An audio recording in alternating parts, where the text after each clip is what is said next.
الشیطان الرجیم بسم اللہ الرحمن الرحیم نحمده ونصلی علی رسولہ الکریم وعلی آلہ واصحابہ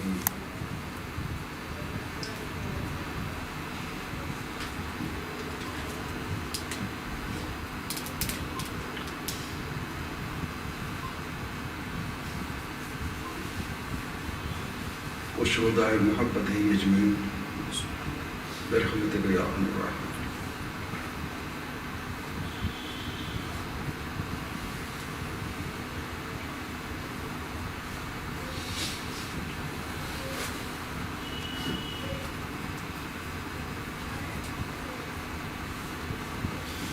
فادخلی فی عبادی وادخلی جنتی۔ سبحان اللہ سبحان اللہ۔ یوں تو عباد اللہ میں دنیا کے سبھی بندے، سبھی انسان شامل ہیں، سبھی اللہ کے بندے ہیں۔ کسی کی بھی بندگی سے خواہ کسی بھی مسلک و عقیدے اور مذہب سے تعلق رکھتا ہو، اس سے انکار کی گنجائش نہیں۔ یقیناً سبھی اللہ کے بندے اور بندیاں ہیں۔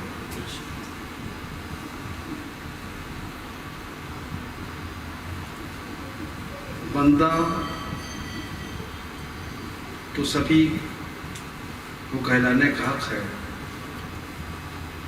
لیکن حقیقتاً کیا سبھی بندے کہلانے کے حقدار ہیں؟ یہ محل نظر ہے، اس پر توجہ دینا چاہیے۔ اللہ کے حبیب کے ارشادات، آپ کی حیات طیبہ، صحابہ کرام کی تربیت کا انداز ہمیں یہ بتاتا ہے کہ اللہ کے حبیب صلی اللہ علیہ وسلم نے اپنی زندگی کا سارا مشن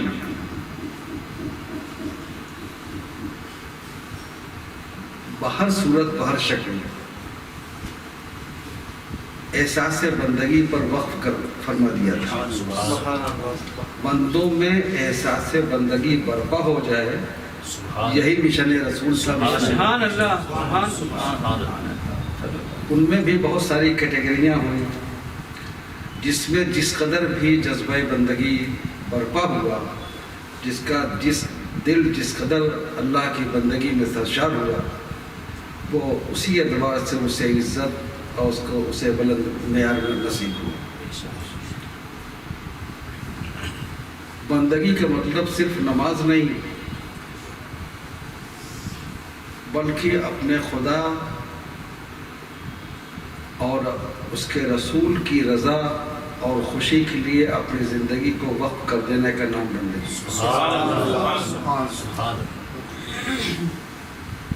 اور یہ وقف کرنا رضا الہی کے لیے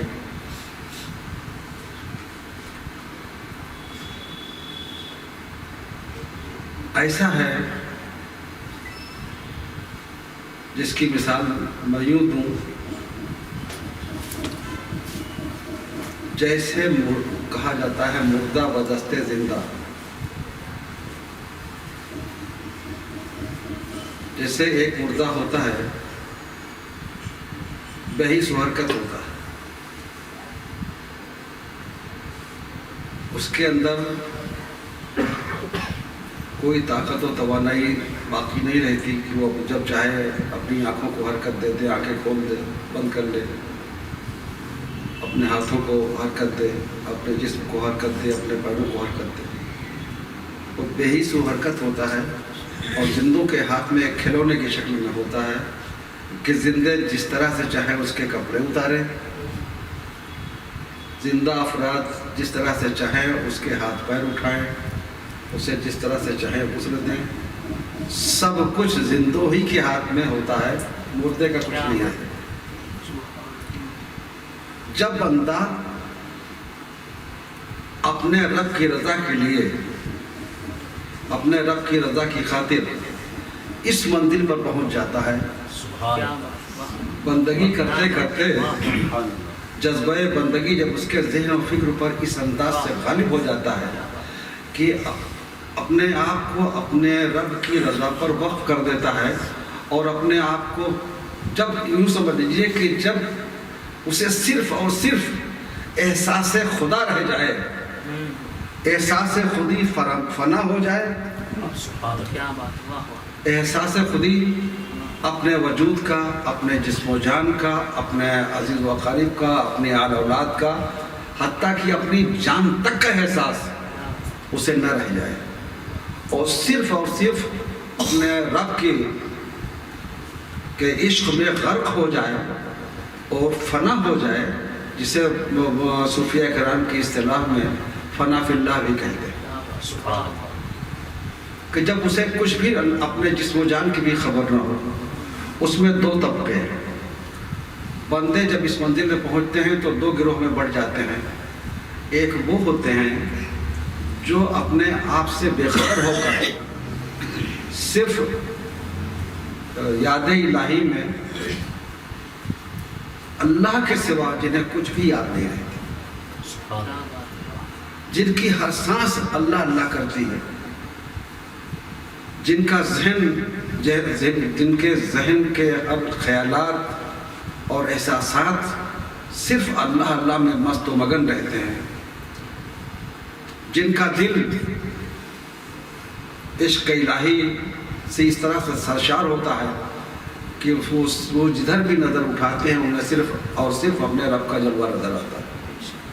اپنے وجود سے بے خبر ہو کر اپنے رب کے جلووں میں گم ہو جانے والے یہ دو طبقے ہیں، ایک کو مجذوب کہا جاتا ہے اور دوسرا طبقہ سالکین کی جماعت کہلاتا ہے۔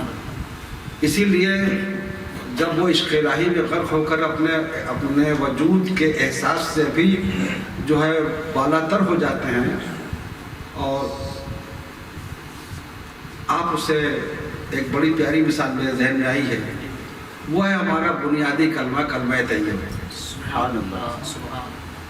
اللہ اس کے رسول نے ہمیں ہماری بنیادی ایمان اور عمل کی بنیاد ہی ایک اسی کلمہ طیبہ پر رکھی ہے، جس کی ابتدا لا سے ہوتی ہے، لا نہیں۔ اس کا مطلب بندہ مومن کی ابتدا ہی لا سے ہوتی ہے۔ لا کچھ نہیں، کائنات کچھ نہیں، دنیا کچھ نہیں، دنیا داری کچھ نہیں، ہماری زندگی کچھ نہیں، ہمارا عمل کچھ نہیں، ہمارا وجود کچھ نہیں، ہماری سانسیں کچھ نہیں، ہماری روح کچھ نہیں، ہماری ضروریات کچھ نہیں، ہماری کائنات کچھ نہیں، ہماری دنیا کچھ نہیں، بس جو ہے الا اللہ، اللہ کے سوا کچھ بھی نہیں، لا کہہ کر کے ہمیں یہ ذہن دیا جاتا ہے کہ تم مومن کا ذہن جب اس منزل پر پہنچتا ہے کہ جب اسے اپنے رب کے سوا کچھ نہ نظر آئے، جب اپنے رب کی یاد اور اس کے وجود میں اپنے آپ کو فنا کر بیٹھے، جب منزل فنا سے بالا منزل فنا میں غرق ہو کر کے اور اپنے رب کے سوا اس سے کچھ یاد نہ رہ جائے، تب محمد رسول اللہ کہنا کہ اسے سبحان اللہ، تب وہ کہے محمد رسول اللہ، محمد اللہ کے رسول۔ یعنی اللہ رب العزت نے کلمہ طیبہ کی اس ترتیب سے ہم پر واضح کر دیا کہ پہلے ساری دنیا کی نفی کر دو، پہلے ساری دنیا سے انکار کر لو، پہلے ساری دنیا سے منہ پھیر لو، پھر میرے محمد کی طرف سبحان اللہ، سبحان اللہ، سبحان اللہ۔ تو میں عرض کر رہا تھا کہ یہ دو طبقے ہوئے، ایک مجازیب کہلاتا ہے اور ایک سالکین کہلاتا ہے۔ مجازیب وہ ہوتے ہیں کہ جو یاد الہی میں غرق ہو کر اپنے آپ کو فنا کر کے اپنے وجود سے بے خبر ہو جاتے ہیں، اور جب اپنے وجود ہی سے بے خبر ہو جاتے ہیں تو احکام شریعت ان سے اٹھ جاتا ہے، اس لیے کہ خبر پر احکام شریعت ہے، احساس پر احکام شریعت ہے۔ جب احساس سے زندگی باقی ہو تو احکام شریعت ہے، اور جب احساس زندگی نہ رہ جائے تو پھر شریعت کا کوئی قانون نافذ نہیں ہوتا. جیسے مردہ، اس کے اندر کوئی احساس باقی نہ رہا تو شریعت کے احکام اس پر سے اٹھ گئے، اب اس پر کوئی اور کسی عمل کی کوئی ذمہ داری نہیں ہے. اسی طرح سے وہ اپنے آپ کو مردہ سمجھ لیتے ہیں اور زندہ صرف ہے ایک ذات اللہ رب العزت، بس اللہ کے سوا کچھ نہیں. اس منزل میں پہنچ کر کے اور اپنے رب کے عشق میں اس قدر غرق ہو جاتے ہیں کہ انہیں اپنے رب کے سوا کچھ بھی یاد نہیں رہتا، تو وہ ان پر احکام شراب بھی اڑ جاتے ہیں. وہ ہے مجازیب کا طبقہ. ان مجازیب میں جیسے میں مثال دوں، ایک بڑا مشہور نام حضرت حسین بن منصور حلاج کا ہے، حضرت شمس تبریز ہیں، حضرت موسیٰ سہاگ ہیں، حضرت سرمد ہیں. یہ مشہور ترین مجازیب میں سے یہ لوگ گزرے. ان پر احکام شرع تھا ہی نہیں، پھر بھی احکام شرع کا نفاذ دین کو بچانے کے لیے علماء ملت اسلامیہ نے کیا. اس لیے کہ ان کے گرد ایک بڑی خلقت تھی. ان کے زبان سے جو کلمے نکلے تھے وہ دین میں بگاڑ برپا کر دیتے ہیں. اس لیے ان پر دین کو بچانے کے لیے ان کی گرفتی کی گئی، انہیں سزائیں دی گئی. حالانکہ حضرت شیخ سعدی شیرازی رحمۃ اللہ تعالیٰ علیہ جو علم شریعت اور علم تصوف کے امام کی حیثیت سے جن کی رکھتے ہیں، انہوں نے خود ہی فرمایا ہے گفتہ اللہ بود، سبحان اللہ، سبحان اللہ، گفتہ اللہ بود گرچہ از حلقوم عبداللہ بود. اگرچہ اللہ کے بندے کے منہ سے نکلتا ہے جو کچھ نکلتا ہے، لیکن وہ اللہ ہی کا کلام ہوتا ہے. یعنی ان کی زبان پر رب کریم خود کلام فرماتا ہے. زبان ان کی ہوتی ہے لیکن کلام رب فرماتا ہے. اور اللہ تعالیٰ نے خود بھی ارشاد فرمایا ہے کہ جب بندہ میرا ہو جاتا ہے تو میں اس کا اس طرح سے ہو جاتا ہوں کہ جس آنکھ سے وہ دیکھتا ہے میں اس کی آنکھیں بن جاتا ہوں، جس زبان سے وہ بولتا ہے میں اس کی زبان بن جاتا ہوں، جس کان سے وہ سنتا ہے میں اس کے کان بن جاتا ہوں، جس ہاتھ سے وہ کرتا ہے میں اس کے ہاتھ بن جاتا ہوں. تو یہی وجہ ہے کہ ایسے واقعہ سرزد ہوئے کہ جب وہ عشق حقیقی میں غرق ہوئے اور بے ساختہ ان کی زبان سے کبھی یہ جملے نکلے، کبھی انا الحق نکلا. حضرت حسین بن منصور حلاج نے انا الحق کہا تو یہ انہوں نے نہیں کہا تھا، بلکہ رب کریم نے خود ہی ان کی زبان پر کلام فرمایا تھا، میں حق ہوں. لیکن ظاہری طور سے چونکہ حضرت حسین بن منصور حلاج کی زبان سے نکلا تھا. یا حضرت شمس تبریز کا یہ جملہ سبحانی معظم شانی، میری میں سبحان ہوں میری شان کوئی کیا جانے. تو یہ بھی ان کا اپنا نہیں تھا، وہ تو ہر احساس سے، ہر قول و قرار سے، ہر علم و حکمت سے بالا تر ہو چکے. اب وہ کیا کہیں گے. حضرت سرمد سے جب اورنگزیب عالمگیر نے پوچھا کہ آپ ننگے کیوں رہتے ہیں تو کہا تمہاری نگاہ میں ننگا نظر آتا ہوں، مجھے کیا پتا کہ میں ننگا. میں اپنے آپ کو دیکھتا ہی کب ہوں، میں اپنے آپ کو دیکھتا ہی کب ہوں کہ مجھے پتا چلے کہ میں نے کپڑے پہن رکھے ہیں. یہ تو احساس کی بات ہے. جس کا احساس اس کے رب کی رضا کا تابع ہو جائے، جس کا احساس اس کے رب کی یاد میں فنا ہو جائے، وہ اور کیا کر سکتا ہے، اپنے آپ کو اپنی خبر کیسے رکھ سکتا ہے. تو اسی لیے انہیں وہ طبقہ مجازیب کہلاتا ہے. ایسے کلندر آپ کو آج کے زمانے بھی ایسے مجازیب کہیں کہیں عجیب عجیب حالت میں، عجیب عجیب کیفیت میں وہ نظر آئیں گے. اس میں ماضی قریب میں ابھی چند سال پہلے تک آپ نے میرے لخت جگر اعظم میاں علیہ رحمت کو دیکھا کہ مست کلندر مست مضبوط تھے اور جو چاہتے تھے وہ ہو جاتا تھا، جو بولتے تھے وہ ہو جاتا تھا. تو یہ تائید غیبی اس طرح سے انہیں اپنی آغوش میں لے لیتی ہے کہ ایسے طبقے کے ہر حرکت وہ رب کریم کی حرکت ہوتی ہے، رب کریم کی تائید کے ساتھ ہوتی ہے. وہ اپنی مرضی سے کچھ نہیں کہتے. ایسا ہی ہوتا ہے جیسے اللہ کے نبی صلی اللہ علیہ وسلم کے لیے قرآن عظیم نے فرمایا وما ينطق عن الهوى ان هو الا وحی یوحی. وہ اپنی طرف سے کچھ نہیں کہتے, وہی کہتے ہیں جو اللہ فرماتا. دوسرا طبقہ سالکین کا ہے. اچھا معاملہ یہ ہوتا ہے کہ وہ جب اللہ تعالیٰ اپنے محبوب بندوں پر اپنا کرم فرماتے ہوئے اپنا دیدار کراتا ہے, ہر اللہ کے ولی کو دیدار الہی نصیب ہوتا ہے. تو جن کے اندر ضبط کا مادہ کم ہوتا ہے وہ بے ہوش ہو جاتے ہیں. جیسے حضرت موسیٰ کلیم علیہ الصلوۃ والتسلیم کوہ طور پر بے ہوش ہو گئے تھے. جلوہ الہی کی ایک جھلک ہی دیکھی تھی انہوں نے, باقاعدہ جلوہ نہیں دیکھا, ایک جھلک دیکھی تھی, وہ بے ہوش ہو گئے تھے. تو جب اللہ کا نبی ایک جھلک پر بے ہوش ہو سکتا ہے تو اللہ کے عام بندوں کو ہوش کہاں سے رہتا ہے؟ اس لیے انہیں اصطلاحاً مجذوب کہا جاتا ہے جو ہوش حواس سے بے خبر ہو. لیکن اس بے خبری میں بھی ہوش کا یہ عالم ہوتا ہے, ہوش کا یہ عالم ہوتا ہے کہ جو چاہتے ہیں کر ڈالتے. اور سالکین کا طبقہ جو ہے یہ ان کے اندر قوت برداشت زیادہ ہوتی ہے. تو جب یہ جلوہ الہی انہیں میسر آتا ہے تو اسے برداشت کر لیتے ہیں, ضبط کر لیتے ہیں. جو شان ہے حقیقتاً میرے مصطفیٰ صلی اللہ علیہ وسلم, ان کے صدقے میں ان کے چہیتے غلاموں کو یہ نعمت میسر آتی ہے کہ جلوہ الہی دیکھتے ہیں اور ضبط کر جاتے ہیں. یعنی دریا کا دریا پی جائیں اور ذرا سا خمار بھی نہ ہے.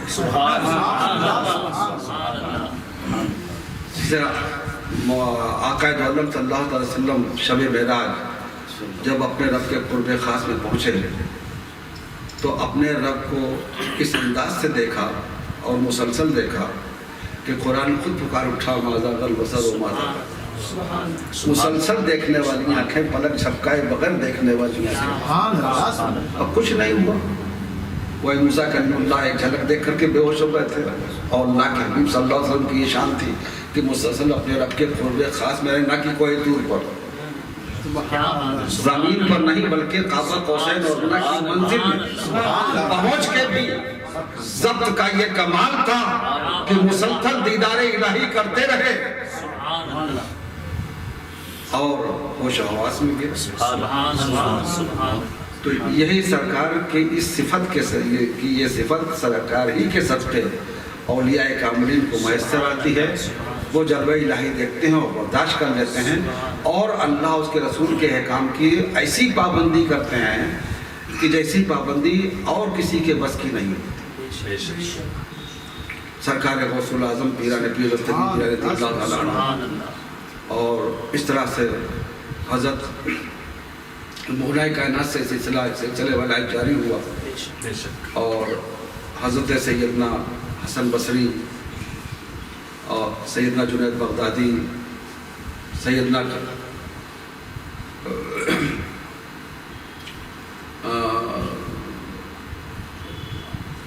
ابو سعید ہنکاری اور اس طرح سے تمام اولیاء سلاسلے مختلفہ کے بزرگ میں اکثریت ایسے لوگوں کی رہی ہے جنہوں نے اللہ اس کے رسول کے احکام کی فرما بردہ تابع داری کرتے ہوئے تبلیغ دین کی.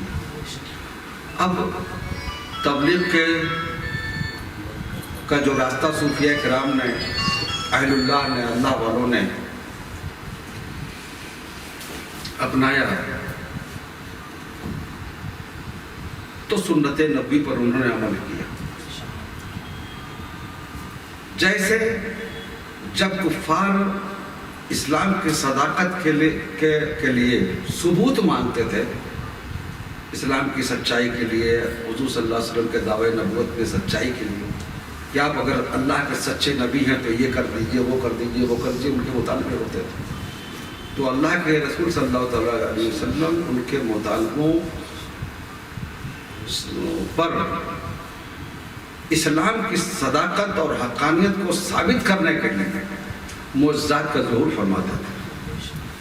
اسی طرح سے اولیاء کرام نے بھی یہ بھی طریقہ رہا کہ اسلام کی تبلیغ و اشاعت کے لیے اللہ کے وجود کا احساس برپا کرنے کے لیے دلوں میں احساس بیدار کرنے کے لیے انہوں نے بھی کرامتوں کا صدور کیا، لیکن کسی اللہ کے ولی نے کبھی اپنی ذاتی شہرت کے لیے کہ مجھے لوگ اللہ کے ولی کی حیثیت سے شناخت کریں، مجھے جانے پہچانے، میری شہرت ہو، خلقت کا ہجوم میرے ارد گرد لگا رہے، کبھی کسی اللہ کے ولی نے اس طرح سے کرامتوں کا صدور نہیں ہونے دیا۔ سرکار غوث پاک کی آپ نے بے شمار کرامتیں سنی ہوں گی، سرکار غریب نواز کی بے شمار کرامتیں، سرکار محبوب الہی خواجہ قطب بختیار کا کی، حضرت بابا فرید احمد شکر، حضرت مخدوم سمنا، حضرت شیخ لاؤل منڈوی، حضرت مخدوم فطرہ جائنین، اس طرح سے سارے جل القدر اولیاء کرام سے بے شمار کرامتوں کا ظہور ہوا، لیکن انہوں نے کبھی بھی اپنی ذات کے لیے نہیں کیا، بلکہ دین کے فروغ کے لیے کیا، اسلام کی برتری کے لیے کیا۔ آج کا زمانہ وہ ہے جب شوبدہ بازی کو کرامت کہا جاتا ہے، شوبدہ بازوں کا ایک ہجوم ہے، ایک ہنگامہ معیشت برپا ہے مسلم سماج میں، اور ایسے باباؤں کی کمی نہیں ہے جن کے اندر کچھ نہیں ہے، شوبدے دکھاتے ہیں۔ سرکار وصیت مآب رضی اللہ تعالیٰ عنہ کا ایک ارشاد ہے، اگر کوئی شخص شریعت کا پابند نہ ہو اور کرامت خواہ آسمان میں بھی اڑتا ہوا نظر آئے، خواہ آسمان میں بھی اڑتا نظر آئے تو اسے خبردار اللہ کا ولی نہ سمجھنا، اسے شوبدہ باز کہنا۔ اصل ہے شریعت مطہرہ کی پابندی، شریعت مطہرہ کی اگر پابندی ہے تبھی روحانیت جو ہے کا معاملہ آگے بڑھتا ہے۔ اولیاء کرام میں کوئی ایسا نہیں گزرا جس نے پہلے علم شریعت نہیں حاصل کیا ہو، سرکار غوث پاک ہوں، غریب نواز ہوں، مخدوم پاک ہوں، یہ جتنے بھی اللہ کے اولیاء گزرے ہیں سب نے پہلے مکمل طور سے علم دین حاصل کیا ہے، بعد میں صوفی بنے۔ اللہ اس کے رسول کے احکام کا مکمل ادراک اور علم حاصل کرنے کے بعد جب اس میں کامل و اکمل ہو جاتے تھے تب وہ راہ الہی میں قدم رکھنے کے، اس لیے کہ جو پڑھا ہے جان تو گئے ہیں، معلومات تو ہو گئی ہے کہ اللہ اس کے رسول کی رضا کس میں ہے، شریعت سے یہی معلوم ہوتا ہے کہ اللہ اس کے رسول کی رضا کس میں ہے، کس طرح حاصل ہو سکتی ہے، لیکن عمل جو ہے جاننا اور ہے، عمل کرنا اور ہے۔ اس زمانے میں بہت سارے ایسے لوگ ہیں جن کو شریعت کے احکام معلوم ہے، جیسے نماز کسے نہیں معلوم کہ فرض ہے، حج کسے نہیں معلوم ہے کہ اگر صاحب نصاب ہے تو فرض ہے، قربانی ہو، صدقہ ہے، خیرات ہے، زکوٰۃ ہے، یہ سارے مسائل لوگوں کو معلوم ہے، اور برائیوں سے بچنے کا حکم بھی لوگ جانتے ہیں کہ برا کریں گے تو گناہ ہوگا، اس کے باوجود اس میں مبتلا ہے، تو جانتے تو ہیں، اس پر عمل نہیں کرتے۔ عمل کی روح خانقاہوں سے ملتی ہے، عمل کا احساس خانقاہیں دیتی ہیں، اسی لیے ہر اللہ کے قدر ولی کو کسی نہ کسی ہاتھ، کسی بزرگ کے ہاتھوں پر مرید ہونا پڑا۔ سرکار غوث پاک بھی مرید ہوئی، پیروں کے پیر ہیں، لیکن حضرت ابو سعید مخزومی رضی اللہ تعالیٰ عنہ کے ہاتھوں پر بیعت ہے۔ خواجہ غریب نواز جیسی بزرگ شخصیت، اللہ کا جل قدر ولی، عطائے رسول، وہ بھی مرید ہوئی۔ حضرت عثمان ہارونی رضی اللہ تعالیٰ عنہ، حضرت مخدوم سمنا مادر زاد ولی پیدا ہوئے تھے، لیکن مادر زاد ولی ہونے کے باوجود بھی علم شریعت انہوں نے مکمل طور سے پہلے حاصل کیا، مکمل طور سے علم شریعت حاصل کیا، اور اس کے بعد پھر تلاش شیخ میں اپنا ملک، اپنی حکومت، اپنی بادشاہت سب پر ٹھوکر ماری، تاج و تخت پر ٹھوکر ماری، اور پیر کی تلاش میں ہندوستان تشریف لائے۔ ظاہر ہے پیدل سفر طے کیا آپ نے، ایران سے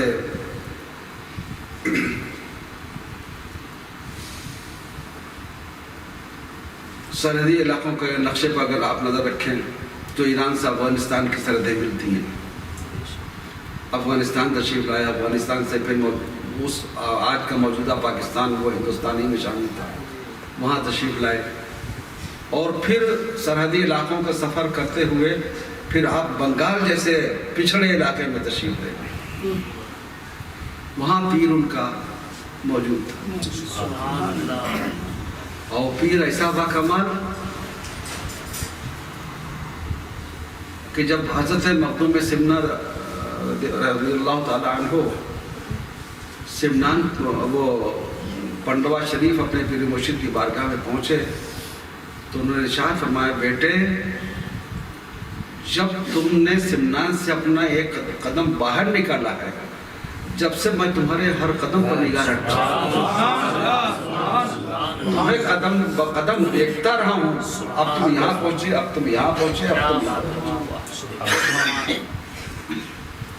اور یہیں پر میں آپ کو بتاؤں کہ صرف یہی بات نہیں تھی, بلکہ انہوں نے ان کے اندر اللہ رب العزت نے اتنا کمال برپا کر رکھا تھا کہ جیسے مخدوم پاک صاحب کمال تھے پیدائشی طور سے, ویسے ان کے پیر و مرشد پیدائشی طور سے صاحب کمال سے اتنے باکمال تھے کہ ان کے پورے علاقے میں دور دور تک کوئی باکمال انہیں نظر نہیں آتا تھا.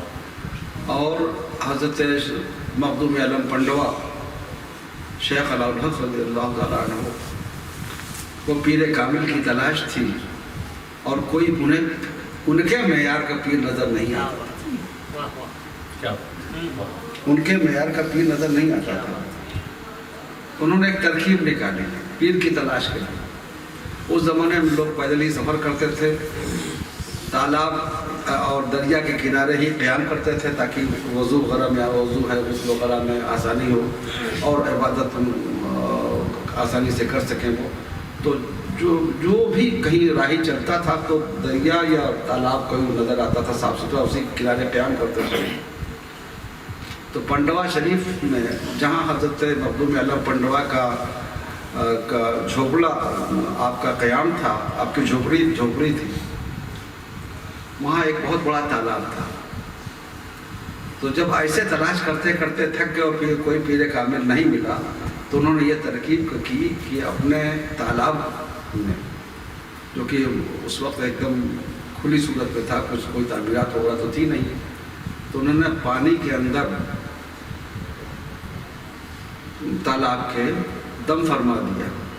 تو اس پانی میں یہ صلاحیت, یہ طاقت پیدا ہو گئی کہ جتنے بھی عام لوگوں کو چھوڑ دیجئے, لیکن جو اولیاء کی صف میں شامل ہوتے تھے اور ولایت کی جو منزل میں شامل ہوتے تھے, منزل میں پہنچے ہوئے ہوتے تھے, جب وہ اس تالاب کے پانی کو استعمال کرتے تھے, اس میں غسل کرتے تھے یا اس سے وضو کرتے تھے, تو ان کی ولایت اسی تالاب میں سلب ہو جاتی تھی, جذب ہو جاتی تھی. پانی میں اتنا کمال پیدا کرتے. تو اس طرح سے پیر کی طرح آؤ بیٹھے کنارے تماشا دیکھا کرتے. 12,000 اولیاء کی ولایت, ایک جو نہیں 12,000 اولیاء کی ولایت اس پر ان کے تالاب کے پانی میں جذب ہو گئی. اور بیچارے بے نیل و برام ہو کر کے روتے پیٹتے ہوئے اب جس کو جہاں جانا تھا چلے گئے. اور یہ مسکراتے رہتے تھے کہ جو میرے کمال پر اپنے کمال کو جاری کر دے, طاری کر دے, میں اسی کے ہاتھ مرید ہوں. جب یہ سلسلہ دراز ہوتا چلا گیا اور 12,000 تک معاملہ پہنچ گیا تو حضرت محبوب الہی نے خواجہ نظام الدین اولیاء جو اس تماشے کو ملاحظہ فرما رہے تھے, انہوں نے اپنے خلیفہ حضرت مخدوم اخی سراج عین ہند کو حکم فرمایا پنڈوا جاؤ, جا کر اس کو مرید کرو, ورنہ وہ جانے کہتے ہیں لوگوں کی ولایت سلب کر لیں گے. تو حضرت مخدوم اخی سراج عین ہند رحمۃ اللہ تعالیٰ علیہ پنڈوا شریف تشریف لائے اور تالاب کے کنارے کھڑے ہوئے اور انہیں مخاطب فرمایا, اولاد اب یہ کھیل ختم, تم نے بہت کر لیا, آؤ اب تمہارے بیعت ہونے کا وقت آ گیا. پیر کا چہرہ دیکھا اور قدموں پہ گر پڑے اور بیعت ہو گئے. یہاں سے بات پیر و مرید کی آ گئی ہے تو ایک حضرت شیخ علاء پنڈوی ہی کی بات کا واقعہ میں آپ کو نقل کرتا ہوں کہ پیری مریدی ہوتی کیا ہے. جو مرید ہوتے ہیں تو مرید کیسا ہوتا ہے, پیر چاہے جتنا با کمال ہو، اگر مرید میں کمال نہیں ہوا، کمال عقیدت نہیں برپا ہوا، اپنے پیر کے لیے جانثاری کا جذبہ نہیں پیدا ہوا، تو پیر مرید کو کمال بیعت نصیب نہیں ہوا۔ خود اتنے مرتبہ مقام پر پہنچے ہونے کے باوجود بھی جب مرید ہوئے تو پیر کی خدمت پہ رہنے لگے۔ حضرت مخدوم عین ہند کی خدمت پہ رہنے لگے۔ انہیں رہنے کے درمیان یہ معلوم ہوا کہ میرے پیر کو گرم کھانا پسند ہے، میرے پیر کو گرم کھانا پسند ہے۔ تو حضرت مخدوم علامہ پنڈوی رحمۃ اللہ تعالی علیہ نے ایک انگیٹھی بنوائی۔ پیر نے کچھ حکم نہیں کیا تھا، نہ کچھ بتایا تھا انہیں کہ میری یہ پسند ہے، ایسا ایسا ایسا، بس انہیں معلوم ہے۔ انہوں نے ایک انگیٹھی بنوائی، انگیٹھی سمجھ رہے ہیں نا، جو آگ کو رکھنے کے لیے، اکٹھا کرنے کے لیے ایک برتن نما بنائی جاتی ہے، اور اس پر گرم کھانا رکھ دیا جاتا ہے تاکہ کھانا گرم رہے، ٹھنڈا نہ ہونے پائے۔ تو ان کے اندر یہ جذبہ پیدا ہوا کہ میرے پیر کو جانے کب کس وقت خواہش پیدا ہو کھانے کی، تو میرے پیر کو گرم ہی کھانا ملے، ٹھنڈا نہ ملے۔ اس جذبہ عشق نے ان سے انگیٹھی بنوائی، اس میں آگ رکھتے تھے، اور اس انگیٹھی کو پر کھانے کا برتن رکھ کر کے، کھانا رکھ کر کے 12 سال تک پیر کے ساتھ گھومتے رہے۔ پیر کے پیچھے پیچھے سر پر جلتی ہوئی انگیٹھی۔ عالم یہ ہو گیا تھا کہ اس انگیٹھی کی گرمی سے آپ کے سر کے بال سب گر گئے اور جلد کی رنگت سفید ہو گئی، اتنی ہیٹ ہوتی ہے اس میں انگیٹھی، لیکن انہیں احساس بھی نہیں تھا۔ بس ایک کب میرے پیر کو گرم کھانے کی خواہش ہو، میں کھانا پیش کر دوں، اس احساس نے 12 سال تک انہیں اپنے سر پر جلتی ہوئی انگیٹھی رکھ کے گھومنے پر مجبور کر دیا۔ یہ ہے بیعت، یہ ہے مریدی، جس کو مرید کہتے ہیں۔ جب ایسا مرید ہوتا ہے تو پیر اس پر جب نظر ڈالتا ہے تو اسے درجہ کمال تک پہنچا دیتا ہے، پھر کچھ باقی نہیں رہے۔ تو مخدوم پاک کو کہ پیر حضرت مخدوم اخی سراج عین ہند نے حضرت مخدوم علامہ پنڈوی کو اپنے گلے سے لگایا اور لگا کے وہ عطا فرمایا کہ انہیں مخدوم اشرف جہانگیر سمنانی جیسا اللہ کا کامل ولی، جیسا غوث وقت، جیسا محبوب جہانگیر، ایسا مرید بھی انہیں نہیں۔ سبحان اللہ۔ اور خود آپ نے فرمایا کہ اے اشرف، جب تم مرتبہ غوثیت تمہیں میسر آئے تو تم میرے بیٹے نور کے لیے قطبیت کی دعا کرنا۔ پیر کامل اپنے مرید سے اپنی اولاد کے لیے قطبیت کی دعا کرنا۔ ایسا ہوتا ہے مرید، ایسا ہوتا ہے پیر۔ تو جب بندہ مومن احکام شریعت کی پابندی کرتے ہوئے اپنے کسی اللہ کے ولی سے، کسی بزرگ کے دامن میں سے وابستہ ہو جاتا ہے، اس سے بیعت ہو جاتا ہے۔ بیعت کا مطلب ہوتا ہے اپنے آپ کو بیچ دینا، بیچنا۔ بیعت کا مطلب بیچنا۔ کیا بیچنا؟ اپنا جسم ہی نہیں، اپنی جان بھی اپنے پیر کے ہاتھوں بیچ دینا، اس کو کہتے ہیں۔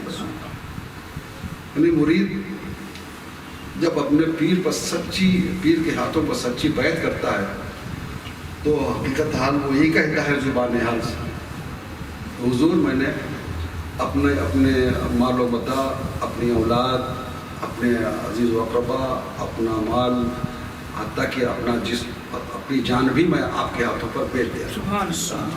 میرا اپنا اب کچھ نہیں ہے، جو کچھ ہے میرے پیر کا ہے۔ جیسے لا بندہ کہہ کر کے ہر چیز کی نفی کر دیتا ہے، وہی حق مرید کا ہے کہ جب وہ اپنے پیر کے ہاتھ پر اپنا ہاتھ دے تو یہ سمجھ لے اب میں کچھ نہیں، جو کچھ ہے اب میرا وجود بھی میرے پیر کا ہے۔ اور یہی سبق اولیاء کرام نے اپنی خانقاہوں سے دیا۔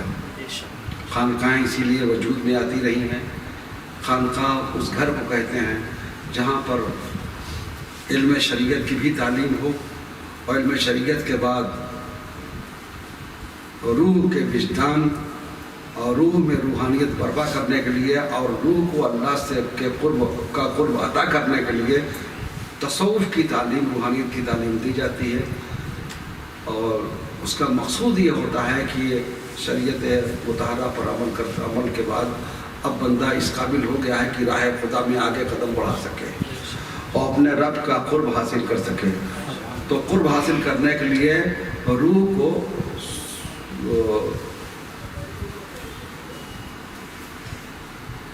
اس قدر پاک و صاف،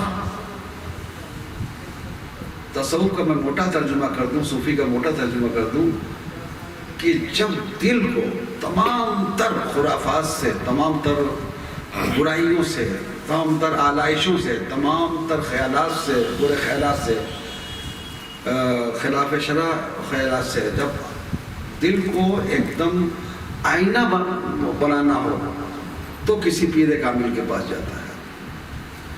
پیر کامل کا یہ کام ہے کہ اپنے مرید کے دل کو اپنی تعلیمات تصوف کے ذریعے، تعلیمات روحانیت کے ذریعے اپنے مرید کے دل کو آئینہ بنا دے، صاف ستھرا کر دے۔ جب تک آئینہ صاف نہیں ہوگا اس میں اللہ کا جلوہ نظر نہیں آئے گا۔ کچھ بھی دیکھنے کے لیے اگر آپ کا آئینہ جو ہے آپ کے گھر میں رہتا ہے، اگر اس پر گرد و غبار جم جائے اور پھر آپ اس کے سامنے کھڑے ہو تو آپ کو اپنی شکل نظر آئے گی؟ نہیں۔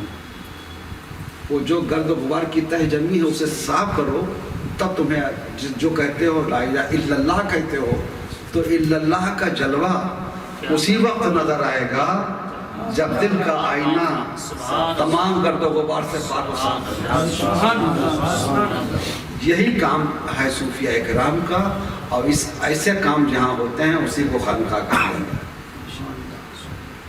اگر خانقاہیں پہلے یہی تھا، آپ دیکھیں اولیاء کرام اپنے خانقاہوں میں علم شریعت و علم تصوف دونوں پڑھاتے تھے، تو علماء بعمل پیدا ہوتے تھے، بڑے بڑے عالم جنہوں نے دین کے بڑے بڑے کارنامے انجام دیے۔ وہ خانقاہیں مسجدوں میں قائم ہوتی تھی، جھوپڑوں میں قائم ہوتی تھی، تو خانقاہ تھی، وہاں بڑے بڑے علماء پیدا ہوئے، بڑے بڑے صوفیہ پیدا ہوئے، بڑے بڑے اللہ کے ولی پیدا ہوئے۔ مولانا جلال الدین رومی، حضرت حافظ شیرازی، حضرت شیخ سعدی، حضرت علامہ جامی جیسے لوگ خانقاہوں کی دین ہیں۔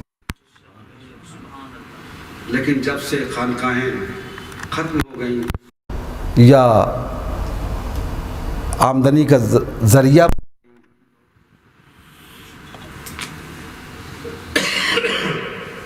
اس وقت سے اس کی تاثیر، اس کے اثرات ختم ہو گئے اور دین کی تعلیم مدرسوں میں چلی گئی، اور نتیجہ یہ ہوا کہ جب عمل ختم ہوا تو صرف علم رہ گیا، اور جب صرف علم بچا تو عمل ضائع ہو گیا، عمل ختم ہو گیا۔ یہی وجہ ہے کہ آج بعمل علماء بہت کم نظر آتے ہیں، شاذ و نادر ہی نظر آتے ہیں، اور اس گریڈ کے علماء بھی اب نہیں ہوتے جس گریڈ کے ہمارے اکابرین تھے۔ تو یہ ہے مقصود کہ بندگی کا، کہ بندے کو ہر حال میں ہر طرح سے اپنے رب کی رضا کے لیے، اپنے رب کے احکام کا علم بھی ضروری ہے اسے حاصل کرے، اور اپنے رب کی رضا کے لیے اس کے وہ ایسے بندے جنہوں نے اپنی رضا، اپنے رب کی رضا پا لی اور جن سے رب راضی ہو گیا۔ قرآن نے ارشاد فرمایا رضی اللہ عنہ ورضوا عنہ، اللہ ان سے راضی، وہ اپنے رب سے راضی۔ تو جب بندہ اس منزل میں پہنچتا ہے تو پھر وہی اصل بندہ ہوتا ہے، اور اسی کے لیے وہی بندہ حقیقتاً اپنے آپ کو بندہ کہلانے کا سچا حقدار ہوتا ہے، اور باقی تو زبردستی کی بندگی کا لیول لگا کے لوگ بولتے ہیں، اپنے آپ کو بندہ کہتے ہیں، میں اللہ کا بندہ ہوں، حالانکہ حقیقتاً وہ اپنے نفس کے بندے ہوتے ہیں، اللہ کے بندے نہیں رہ جاتے۔ تو بس انہی کلمات پر میں اپنے بیان کو ختم کرتا ہوں۔ میں سمجھتا ہوں اتنا بہت کافی ہے۔